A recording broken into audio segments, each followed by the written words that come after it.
She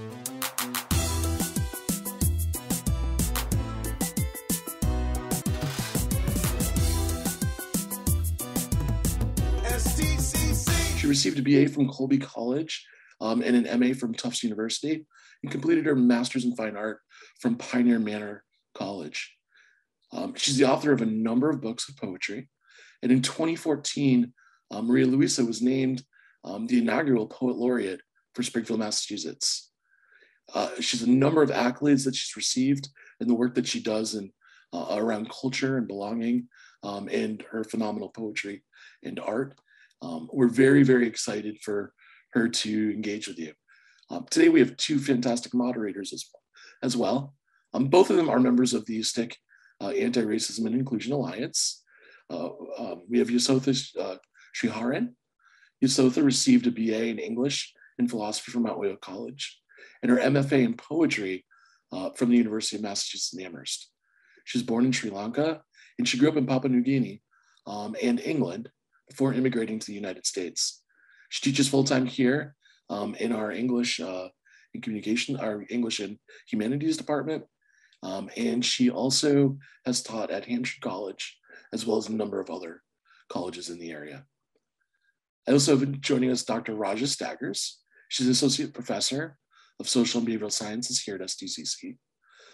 Dr. Staggers received her doctoral degree in social inequality from Howard University. Additionally, she has a master's in public health from and community health education from New York University. She has done a lot of work around health inequalities, specifically around race and racism.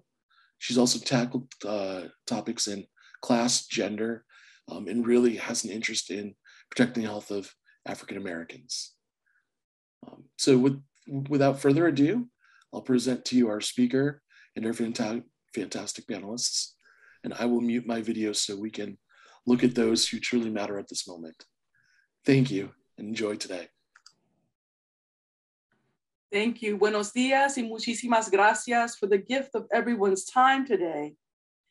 Before I begin my poetry reading as part of today's program about identity and belonging, I'd like to invite everyone to take a moment to pull up the PDF of the poems if you'd like to follow along as I read.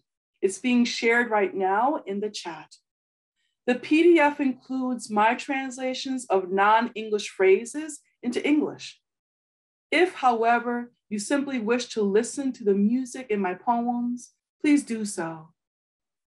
As I read, I'd like to invite you to submit to the chat anything that resonates with you personally and with your respective academic discourses, say creative writing, say sociology, say any other discipline. Let me now begin. I grew up in the North End, an island. I grew up in the North End, an island between two bridges, one to West Side where we sneaked to buy pizza, Mamma Mia's, and the other that arched over a highway, separated Springfield from our world. I grew up in the North End, an island where si no me dan de beber choro, jostled up against Alaba el Señor, junto con Maria, where alegría was kids yelling, Mami, tírame una peseta, whenever the ding-dong cart rolled by and the petty candy truck stood up the street like a whale on wheels. On days with steaming sidewalks, a quarter could buy you a limbe, frozen juice made of coco, tamarindo, parcha, guayaba, and syrupy cherries some mamas like mine made and sold out the back door to a chorro de muchachos who played kickball, handball, football until the street lamps ticked with dizzy bugs, until our names were yelled out the back door. Anticoco Maria, ven acá, ahora. I grew up in the North End, an island where Santa Maria graced many front gardens and the cross our front doors. On Saturdays, chore days, you smelled the bite of pine sol or the stink of bleached water as we washed the walls with rags. I grew up in the North End, an island where we walked each other to Brightwood, New North, violin and clarinet cases bumping against our legs, where bullies learned quickly not to mess with us girls, even those in skirts or dresses, because we fought as hard as boys. I grew up in the North End, an island where we always asked our elders for la bendición, where Sundays meant Alleluia, Alleluia, Alleluia.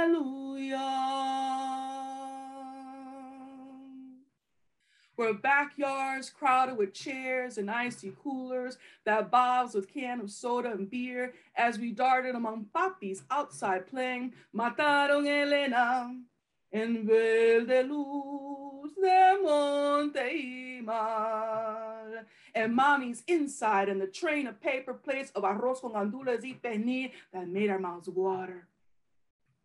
I grew up in the North End, an island where we kids joined in to sing the last song of the night. En mi viejo San Juan, about the island that lives in our parents' memories. The next poem, Añorar. For Mommy and the poet Laurent Bossalar. Añoro, says Mommy, the trembling taste of the tingla that my uncles hunted at midnight. I, 6, unearthed with my fingers, tremulous eggs. The school songs that I, 10, sang to the blind mother of my employer. I, given to work before I became a woman. Añoro, says Mommy, Papa's smoking voice, his pet name for me, mi India, my black hair a straight river, my skin coconut. Añoro, says Mommy, but I never cry. My tears brilliant stones inside me, sparking as they rub in the mouth, the cave of my secrets.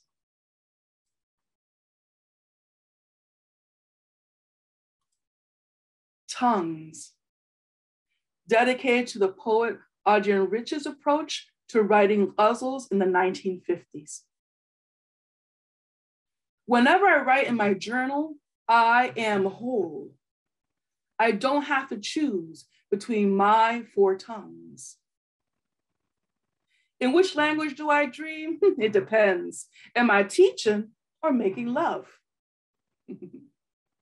Mi lengua materna sigue ardiendo.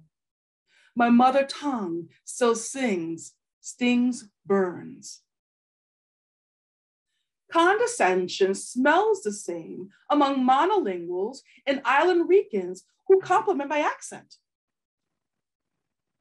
Jawohl, Hilde Domin, meine Heimat lebt auch in der Luft. Yes, Hilde Domin, home for me too lives in the air. Flying to Iran to visit Mamani in 1995, I read Neruda in Espanol. My lips still swollen from my husband's kisses of Deutsch. Say my full name the right way, Maria Luisa Arroyo Cruzado. Your tongue, your voice, both instruments won't break.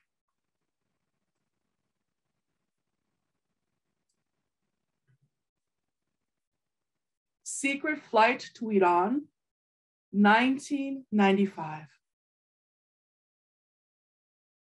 No one knew I flew to Iran, except for you, the man I loved. Your mother's grief stained her black chador, your eyes pomegranate red. The man arranged for her to love was dying, and you, their only surviving son, skies away. Arezu, hope, flowed in the progressive form of her verbs when she called.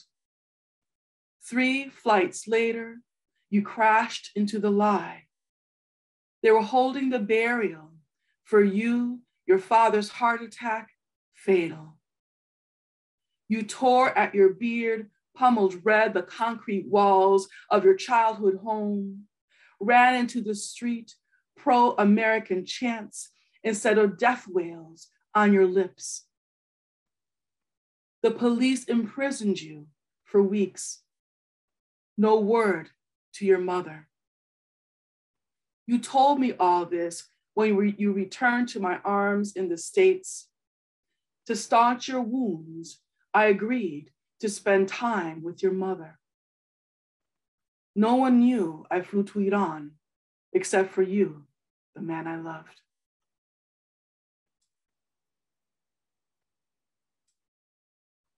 And I dedicate this poem to Mama Nin, and she rests in peace, my former mother-in-law. Man dasthayash mara bus mikonam. I kiss your hands. In the front courtyard between Mama Nin's house and the 10-foot wall to protect men's eyes from us women, we spread futons, hang pashe bands on lines so that mosquitoes can't prick our skin. My first night outside, the stars salt the sky. I cannot sleep. Mama Nin sighs to my left. One sister-in-law warms my back, the youngest curls at my feet. I have no room to move. Roaches thick as scarabs hiss from the toilet dark. After chai the next day, when the sun burns above 100 and our bodies slip into naps, sleep clings me like a drowned woman. After night 3, I call you in America to learn how to ask your mother permission not to sleep like 4 pistachios in one shell. I learned to kiss the palms and backs of Mama Nin's hands, ask her to allow me to sleep alone inside, a different way for her to show me her ishq, love.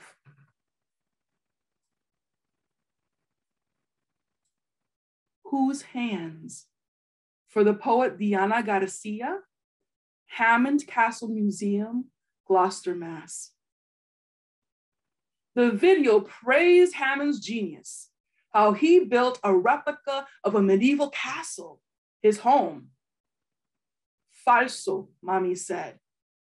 Whose hands hauled the stone, cut and laid each step for staircases that spiraled, plastered the cooling walls, swept the steps for cobwebs? Whose hands built the air for echoes, cathedral ceiling, hollow walls for this organ's pipes? Who dusted the inside of each one of them, 8,100, rubbed to a sheen the metal of empty nights, cooked and served beef tongues? Whose hand laid these mosaic tiled floors, cleaned the spit and vomit of guests on them as Hammond recounted his joke, the story about St. Anthony? Who stood here, silent by the tapestry, pointed out on command, the tongue torn from the saint's mouth? And the last poem, Arrancar, to yank. 1. As children, we learned how to yank our own tongues from our mouths to throw them outside of the classrooms of our teachers, they ready with prosthetic tongues in English. 2. What did Mommy and Papi, weaned on work since childhood, know about the cordial misery of linguicide? Nights, they did not notice the emptiness in the caves of our mouths. Thank you. Thank you so much, Maria. I'm just taken through a range of emotions, as I'm sure everyone who's watching has been taken. So beautiful and yes, magical. Um, I wanted to start off by asking you a question about a sense of place, because your poems, you've taken us to Germany, to Iran, to Puerto Rico, to Springfield, and to a country maybe which has no name that we all belong to. Can you talk about how the various countries of your poems have influenced you? Your childhood country has influenced you, a sense of place in your poems, please. But I really appreciate how you shared that there's this place which has no name. Because I feel that that's where we all live, where our identities live dynamically. We become a culmination of all the places that we live. And at the same time, we know we leave traces of ourselves behind. And then in terms of identity, I feel identity is a construct. So that's why I would always tell, those, for example, I'm a Boricua de afuera. So a Boricua de afuera means somebody who may or may not have been born on the island, but they were raised Puerto Rican in the diaspora. All right, so yo soy Boricua de afuera. So even the island Puerto Ricans make that distinction. Oh, you're not from the island. Tú no eres de aquí, tú eres de afuera. You're from outside, from beyond. And so that phrase kind of hurts and helps me at the same time, because it's like, if that's the case, then you know what? My identity will become my construct. And I will not make any apologies for my accent in Spanish, for the fact that from K through ninth grade, I was denied learning my language formally in school.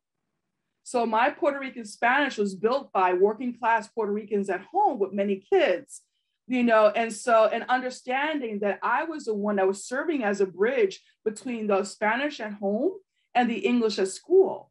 But it wasn't until ninth grade that I could visibly create a bridge. Because imagine from K through ninth, you're an American, now speak English. You're an American, now speak English. In the 70s in Springfield. And so I learned to be silent in Spanish. And I was praised for my English at the expense of my Spanish. And so I as the only daughter of my parents, I'm still wondering, questioning in terms of where did I get this resistance? Is it from may she rest in peace, was it from my African-American Spanish-speaking godmother, Patricia Richardson, who believed in education, who would sometimes be the surrogate mom going to parent-teacher conferences because my mother worked second shift? Is it through her that I learned this, the sense of, no, I will speak up? Is it, in ninth grade, for instance, at Classical High School, now Central, having to advocate for myself to be able to take Spanish formally? Why? Because it's part of my culture. But imagine up to that date, no children's books in Spanish, Puerto Rican, no characters in children's book who look like me. Going to a high school where you had an Anglo teacher who was educated in Castilian Spanish from Spain, resisting my self-advocacy in terms of taking Spanish. No fair. You're Puerto Rican. You can't, you already know the language. I said, excuse me. I said, aren't we all required to take English language and literature? Hello, for the monolinguals, so isn't it unfair that they're taking it? So even when I joined the courses 9th through 12th, my accent became he tried to make it a source of ridicule. Oh, don't speak like her, that's the wrong Spanish. So for me, identity is a construct. So again, the simultaneity of hurt and knowledge, hurt and acknowledgement. And so with that stated, so again, a burning question that many have, how does a Boricua end up studying German? And I shared this before, and many on the call might know this, is that because I wanted to claim a language as my own. I grew up in the north end of Springfield on Newland Street. I had a room without the door, the third floor room. My journals were not private. either English or Spanish by my brothers with prying eyes, even my mother or not my father, never my father. So I went to college saying, I want a language to claim as my own.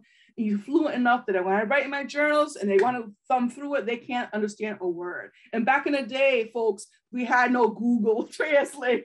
We had no internet. Now forget about it. You can just like sort of scan it in and get a translation. But back in the day, no. And also too, that in college, if I was practicing being resistant, you know, in terms of, you know, the patriarchal way my father was raising me, the double standard being female versus male, you know, my feminist consciousness, being able to name it didn't happen until college. I was enacting it. But as we know, even with our students, you know, at every college, right, they're already activating it. And we as professors have the joy and the job of naming, this is what you're doing. This is what you are already, this is the theory, or this is a literary term that you're already practicing, you know, so that we share our wisdom in terms of reflecting what they're doing. So, and when I say that, my freshman professor, Frau Margaret Lichtenfeld, she's a feminist German, and immediately said, Maria Luisa, you have a gift with languages, you know. And growing up, always, you know, again, it took me a long time to embrace the fact that I respond well to adversity, to adversities, you know, coming from my father not wanting me to go to college, you know, so I applied secretly, coming from my freshman advisor, my first year advisor, Dr. Jonathan Hallstrom, and I will name that because it's linked to the German. So imagine as a first year student meeting, you know, I'm meeting my advisor for the first time. I'm 17 years old at Colby College. And across the desk, you know, he's peering over his spectacles, you know, and I hear I'm eager beaver. Oh, I'm taking, you know, psychology, sociology, biology with the lab, English and German. And he fixates on that and on the German, not the fact I'm taking too many courses. He goes, oh, people like you shouldn't take German. And I'm like, so I'm 17 years old by myself across from this, you know, professor. I'm like, excuse me? Maybe perhaps I heard wrong. Puerto Ricans like you shouldn't take German. Italian's easier for you people. And to add insult to injury, he said, and by the way, you do need to take remedial English here at Colby. And I'm like, excuse me, honors AP, fifth in my class of 585, you know, here's my transcript. Oh, no, it's because when I called home to recruit you to the orchestra, because I was a first violinist, I could not understand your mother's English. So again, I don't know where I had the wherewithal. You know, here I am by myself, 5 hours away from home, at a place my father did not want me to go. I don't know where the wherewithal that I told him 3 things. I think we see patterns of numbers in my work too. But 3 things. I said, number 1, you know, I will never play in your orchestra. I would rather sing. Number 2, I'm going to take whatever the hell I want, including German. And number 3, you will no longer be my advisor. So when I ran back to my room, that's when, of course, I melted into tears. I called home and talked to Papi. But Papi, what did he say? See, Maria Luisa, college is not for you. So I hung up, and then that's when I told Frau Lichtenfeld, and she was furious. She wanted me to bring him to J board and so forth. I said, no, I don't care about him. She convinced me to go abroad my freshman year, second semester. And that's one of the reasons of the appeal for Colby. It was far enough away. I was very fortunate to get the Dr. Ralph J. Bunch Scholarship for 4 years. So even when my father said, no, you cannot go to college, I said, you can't stop me. Financially, I'm not dependent on you. I will go with or without your support or blessing. And so they had a Colby program in Germany the freshman year. So imagine only 1 semester of German, although we met 6 times a week. And she was, and I taught German the way she did, full immersion. First day of class, you know, in English, the rest nur auf Deutsch. And we had Doppelstunde on Wednesday, so double hour on Wednesday, so nur auf Deutsch, so only in German. And I went abroad my second semester freshman year. And so German became, for me, ironically, a safe space. Because I lived with a host family in Lübeck, you know, in Lübeck, also north of Travemünde, tiny town outside Lübeck. It's near Hamburg, like the marzipan capital of the world. But here I was being greeted by a German family. You know, I'm the only person of color in the group. They greeted me with a violin. They greeted me with the key to their house.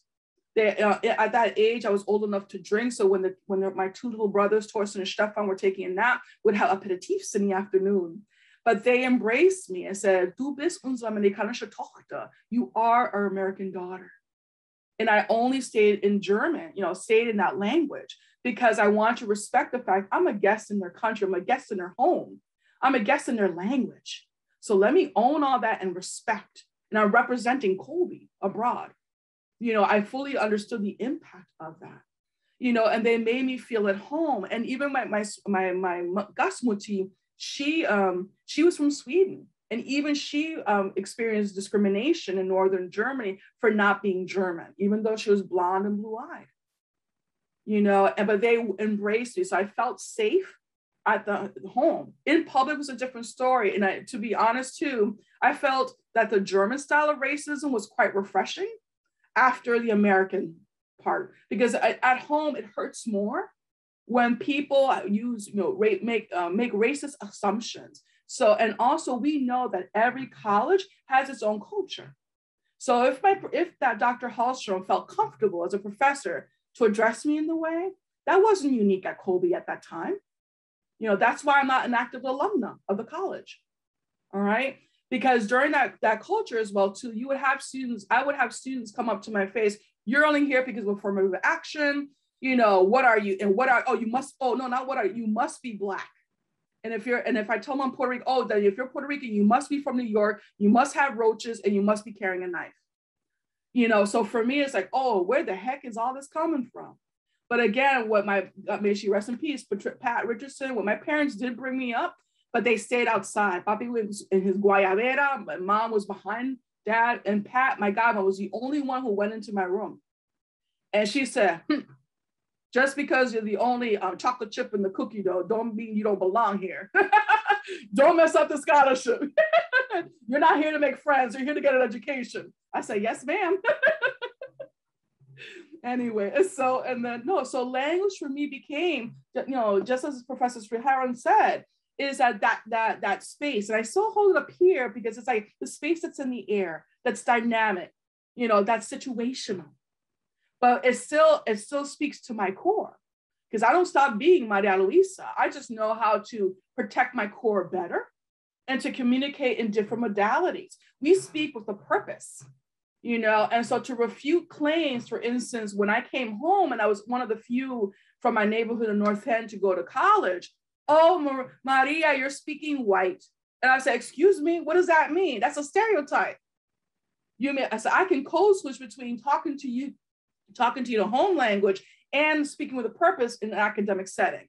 Because please, if I'm gonna go to an interview, I'm gonna say, 'Yo, bro, I need a job.' That's not how I'm gonna address the job. Speaking with a purpose, I'm getting additional tools, and from my verbal toolbox, I can say, okay, I'm speaking with a professor. This is the mode that I will use. I'm speaking with a girlfriend. I'm speaking with my mother or grandmother. So it does not diminish who I am, but rather amplify it." So that was a long story, a long response to your question. Maria, I have a question for you, but first I just want to remind the attendees that please utilize the chat option if you've got questions for Maria Luisa, or if you have a comment about the poetry that she read. And as Maria Luisa mentioned, if anything resonates with you. My question, Maria, has to do with intersectionality. So as a woman of color, how does intersectionality, or how has it come up in your poetry? No, absolutely. So, I identify as an intersectional feminist, because I'm very well aware when Kimberly Crenshaw coined the term in 1989 in terms of criminal justice setting, that, in terms of what are the pressures that we feel as a woman of color in different set, a person of color here, a woman, and so forth. And it's all of it, class plays, education. And so it does, because in my poems, if you were to analyze them, class comes in. If you want to measure where the women are in those spaces, already, even with I grew up in the North End, and you're to compare that with the poem with Mamani, how segregated, gendered spaces are created by culture.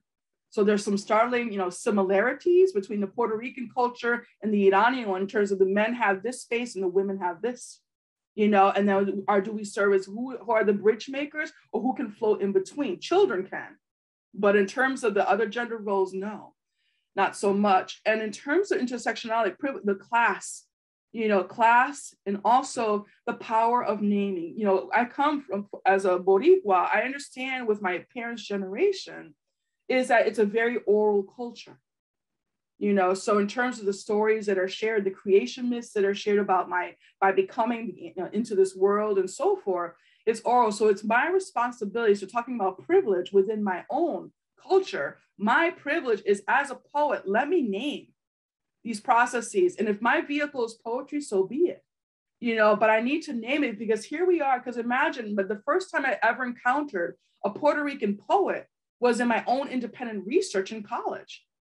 I never knew of any Puerto Rican poets, children's authors, scholars, no one, until college. And until grad school was my first time I ever had a Puerto Rican professor. You know, and so here we are in 2021, and I would challenge people, besides me and Magdalena Gomez, who's a current poet laureate, what other Puerto Rican poets can you name? You know, and so in terms of saying that we still have a lot of work to do, you know, and understanding too the multiplicity of identities. For instance, my experience as a Puerto Rican in diaspora will differ from someone who came, you know, after Hurricane Maria hit, who grew up on the island and who and may have moved there or stayed. So we have to ensure that we're creating space for that. And that might actually dovetail into the question about Hispanic or Latinx, you know, so in terms of, and I embrace both, with the understanding, of course, that please, you know, those who are non-Latinx or non-Hispanic, drill down deeper. It does. Why do I say that? So for example, do not tell me, oh, Maria, happy Cinco de Mayo. Yo soy Boricua, I'm not Mexican. You know, I don't celebrate Cinco de Mayo. Oh, but isn't it all the same? No. Drill down deeper. I respect that it happened, but please drill down deeper. Just because I look like, you know, Latinx should not be, it can be, it's an umbrella term, but it should not be a blanket to muffle, you know, the diverse voices underneath. You know, and so intersectionality, yeah, it does in terms of, you know, and you see it in the work, especially when I give when I transform the narratives that my father and my mother share with me, and I transform them into poems. So with Añorar, that poem, we see, you know, and that's the reality of my mother, you know, and it is her experience being employed already at 10 years of age. You know, the term in Spanish is regalar. She was gifted to an employer, you know, to live with that employer, to work, you know, and that's the reality. And that's just, and she says it, that's just the way it was. You know, or for example, the prevailing notion, like you know, I'm the researcher in me sort of laments the fact that we don't have a centralized archive in Springfield about the Puerto Rican experience, you know, from the 1950s, if not earlier. You know, we didn't just arrive yesterday. And because we are US citizens, we're moving back and forth. We're not immigrants. We're moving back and forth. So we need to be able to capture that and not essentialize or reduce the identity or essentialize it, but rather make room for that, you know. Maria, wow, you're giving me so much to think about and so much to bring into the classroom again. Well, I'm glad it's being recorded. Yeah, me too.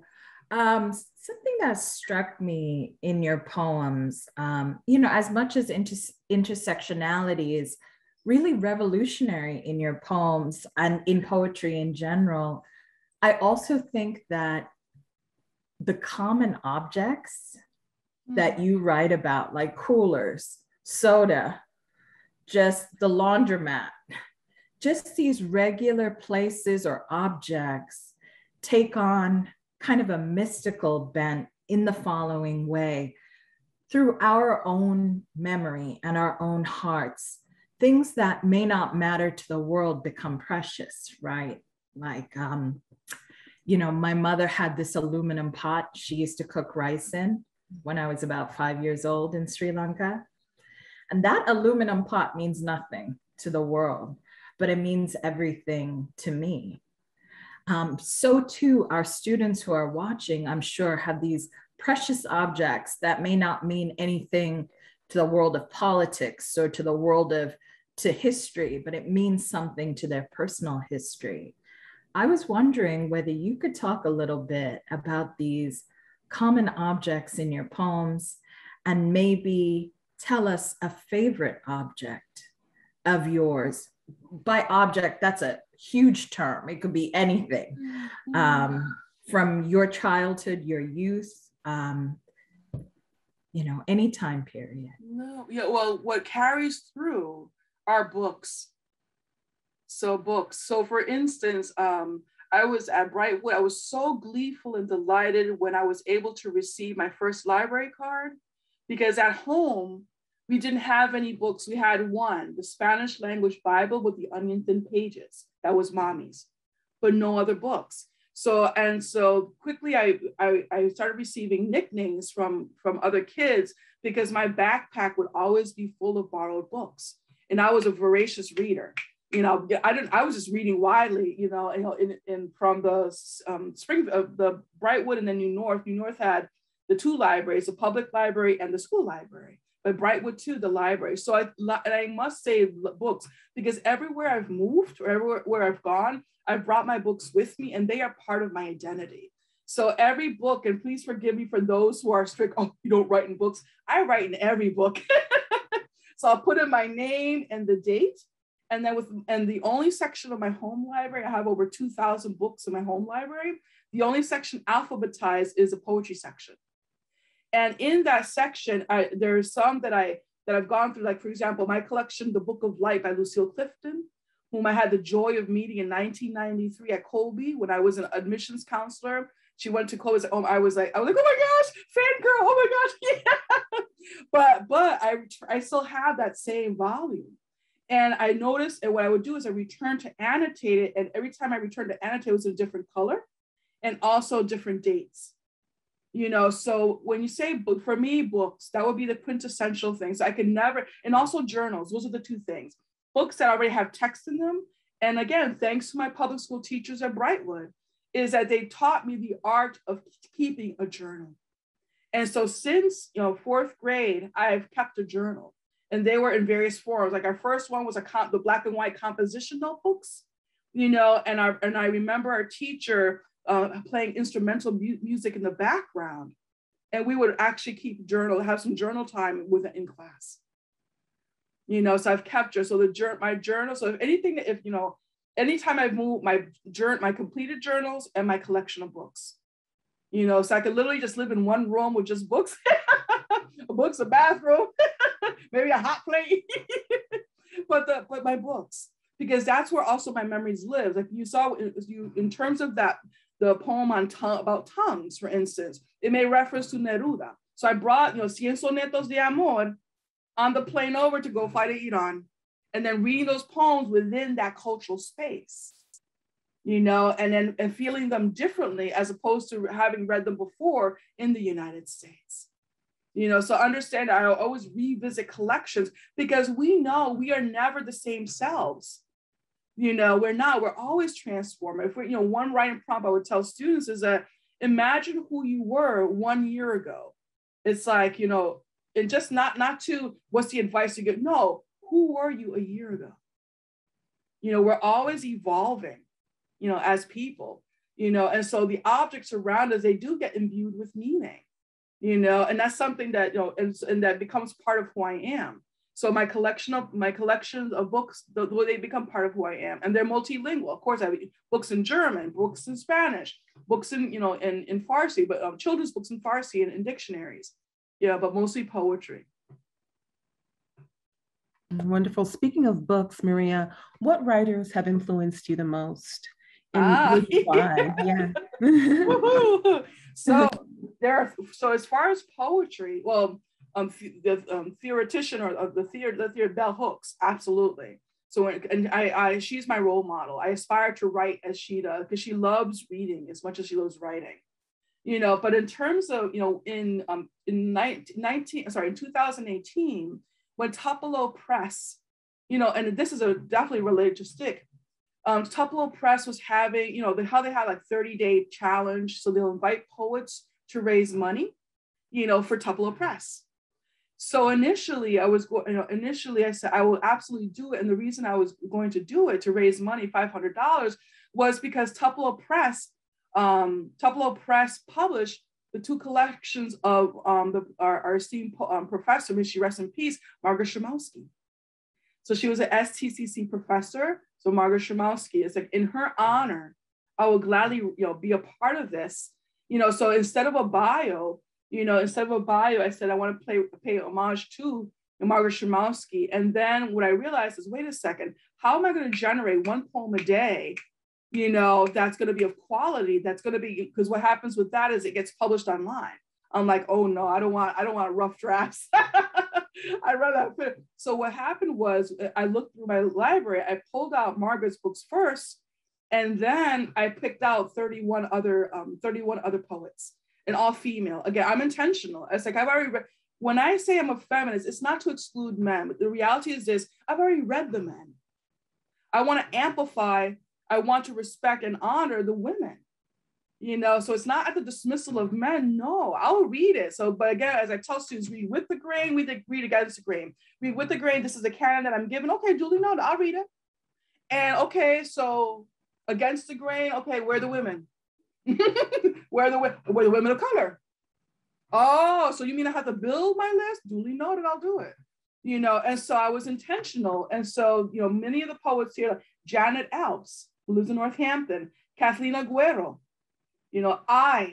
amazing persona poet, Elizabeth Alexander, and I'll gladly send you. Is it correctly? Yay! Here, but all the poets are on the back. I intentionally put it here, and what I did during the month, Lucille Clifton, who was Natasha Trethewey, Sviniolowski, Magdalena Gomez. So what I did is that every morning I would pull down the collection, reread it, looking at my annotations, and generate a new poem. And what was interesting is that the ghazal became a form that for me, that was I love the ghazal. So you could, so the form here, everyone here. The ghazal. So the ghazal is that it comes from, it's whether it has roots in Persia, in Arabic, in modern times, when you have what I call heritage writers of ghazals, whether they're from India, Pakistan, Iran, it was Middle East, that's what I call heritage writers of it, because ghazals are usually sung. What I noticed quickly, starting with Adrienne Rich in the 50s, is that using the ghazal was an amazing way to capture fractured experiences. Our identities are not whole. We force it to become whole in a neat package. But ghazals invite us to create couplets that are sort of like slaps on a screen. Like, wait a second, this is what I see. And then trying to build between the couplets. That's what fascinates me. And so it resists a narrative flow. The couplets are individual. As Agha Shahid Ali, a poet at UMass Amherst, said that imagine a ghazal, and I'm wearing as each bead on a necklace, that it stands alone in its own beauty, and it sits side by side with others to make a whole, but they're not fused together. So the ghazal became a form for me, in this collection. So I wrote, and then they published online. And what I decided to do is, okay, this is a project, so I'm going to self-publish it the following month, which I did. So it's destierro, means more than exile. And I very clearly say this is a tribute to these women. So it has an epigraph to every dedication to every poet, in sharing my process, because it's more than one. And also to impress upon poets, especially, that we don't write in a vacuum. We're always responding to somebody else. So if I encounter any poet saying, oh, I don't read anyone else because I don't want to be influenced by any other style, I'm like, I joyfully disagree, because we're always being influenced by everybody else's style. We always are. And also, Professor Sriharan, in terms of objects, the objects of meaning, that's why I would say this to students: I do not believe in writer's block. because we are always, engaged with our senses, whether it's the cold air flowing, by my feet right now, whether it's the poster of joy or the carpet, texture, smells or scents or aromas, you can go there, and also, and if you feel stuck, then go to visual art, so write ekphrastically, write in response to art, because it takes you outside of yourself, and then you engage with it. Oh gosh, I have so many questions, Maria. When you were talking about the ghazal form and Aga Shahid Ali, I mean, it's just a powerful form. And I love what you said about fractionality or things being, broken up. It's not necessarily something broken in the sense that we notice it as, but something to be claimed and to be proud of. It's just so beautiful. I wanted to ask you, and I'm skipping, but it's somehow makes sense in my head. We have the most amazing students here at STCC, as you know, because you've taught here before.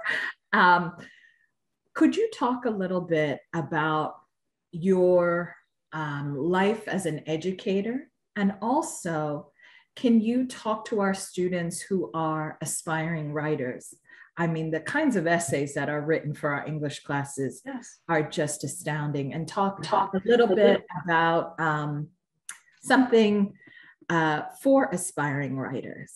What advice you can give them? Absolutely. So right away, it's never, participants, I never give false praise.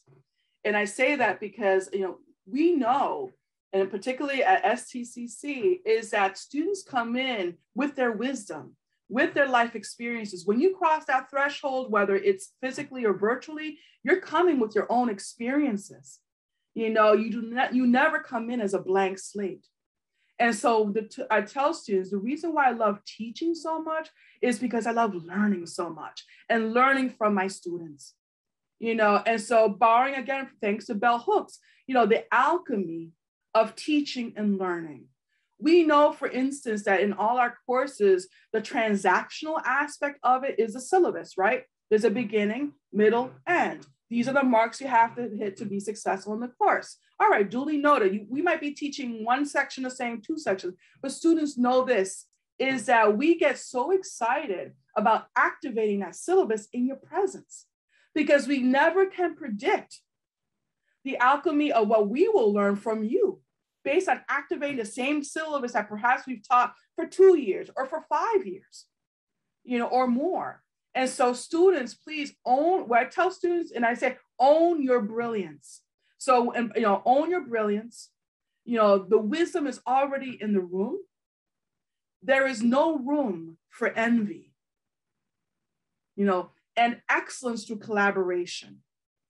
So let's amplify. So when, for instance, when I invite students to do a free association on a title of a piece, like for example, we had Salvation by Langston Hughes recently, for a class, free association with the title before you even read it.